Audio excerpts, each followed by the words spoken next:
So a lot of you thought my car wasn't running due to fuel, but you were all wrong. So were we. So basically on Saturday I had my mechanic uncle come to check out my car, which by the way I forgot I had a mechanic uncle. And he determined that the car, drum roll please, drum roll, has no spark. So basically there are a few things that could cause a no spark issue in my car. Number one, the ECU, which I already changed and it's not going to be that. Number two, the igniter, I already changed, so it's not that. And number three, the coil pack, I already changed, so it can't be that. So the last thing that could cause a no spark issue in my car is the CAS, aka the crank/cam angle sensor, or before you guys comment, anything you want to call it. But it's basically this part over here. When my uncle was here, he did take out my CAS, and when he did, there was a lot of oil around it. That is a sign that you need to change it or whatever, or you need to change the O-ring. But I just got a whole new one because my good friend Matt, who somehow saves my ass in every situation, gave me this. This is a very fiddly procedure, so let's hope we don't mess it up, whatever.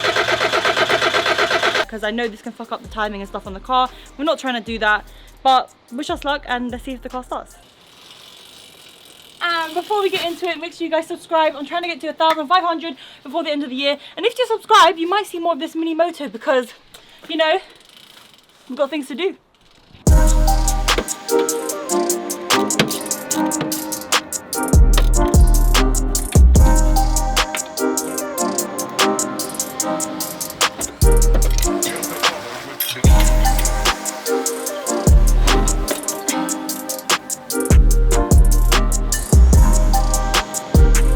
Fucking bastard, you.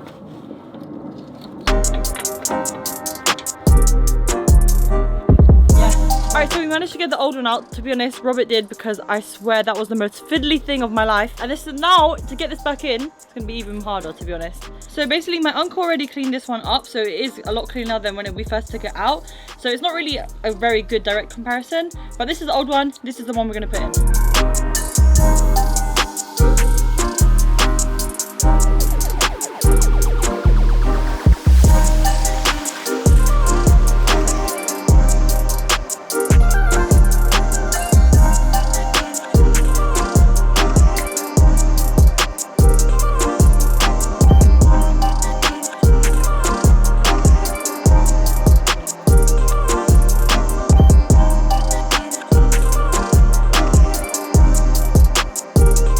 Scared about the timing, to be honest, but I'm gonna send it.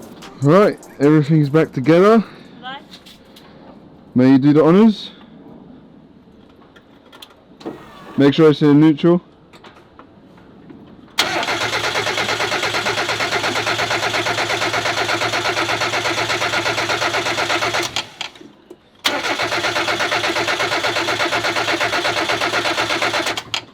you look at the fuel? What's going on with the fuel? It's a lot higher than when we last left it. It's gone up by a lot. A lot. It was like on the first little notch. Now it's just under half. Let me try again.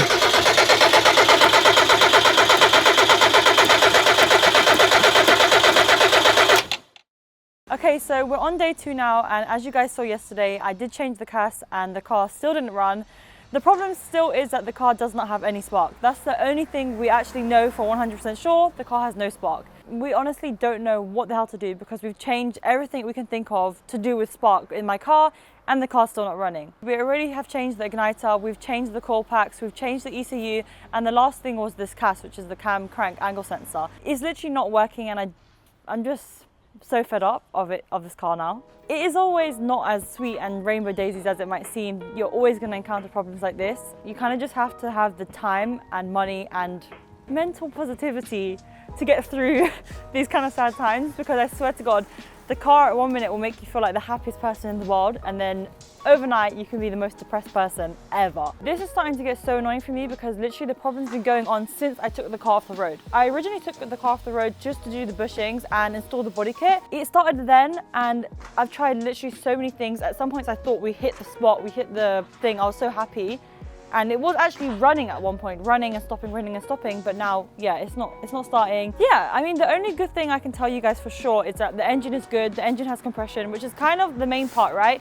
If the engine's happy, I'm happy. It's kind of like, I know there's a problem, but it's most likely a minor problem. It's just trying to find out what is this problem, where is the problem, and fixing it.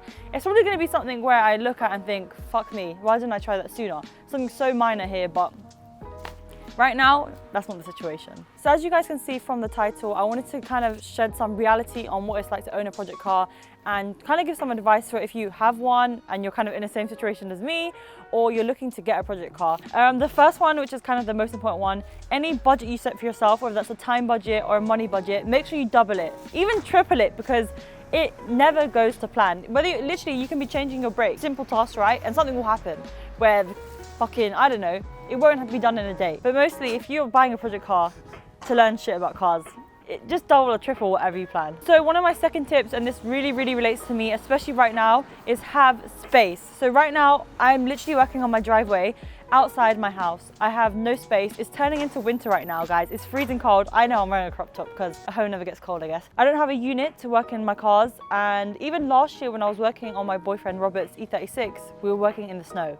We were working in the snow outside. So try, if you can, get like a unit indoors where you can get your space, or at least whoever you're borrowing the driveway from or anywhere you're working on, let them know and make sure they're cool with it. So obviously I am lucky because I actually do have a driveway. You know, some people, they live in flats and they don't even have a driveway to work on their car or a space to, but just bear it in mind when you are thinking to get a project car that you will most likely need some space, because at the beginning of this, we were even going to McDonald's car park and working on cars, and you know, the managers don't like that. So my third tip for you guys definitely relates to the first point, and it's about the time for things to get there. And I'm talking about the products you need to ship.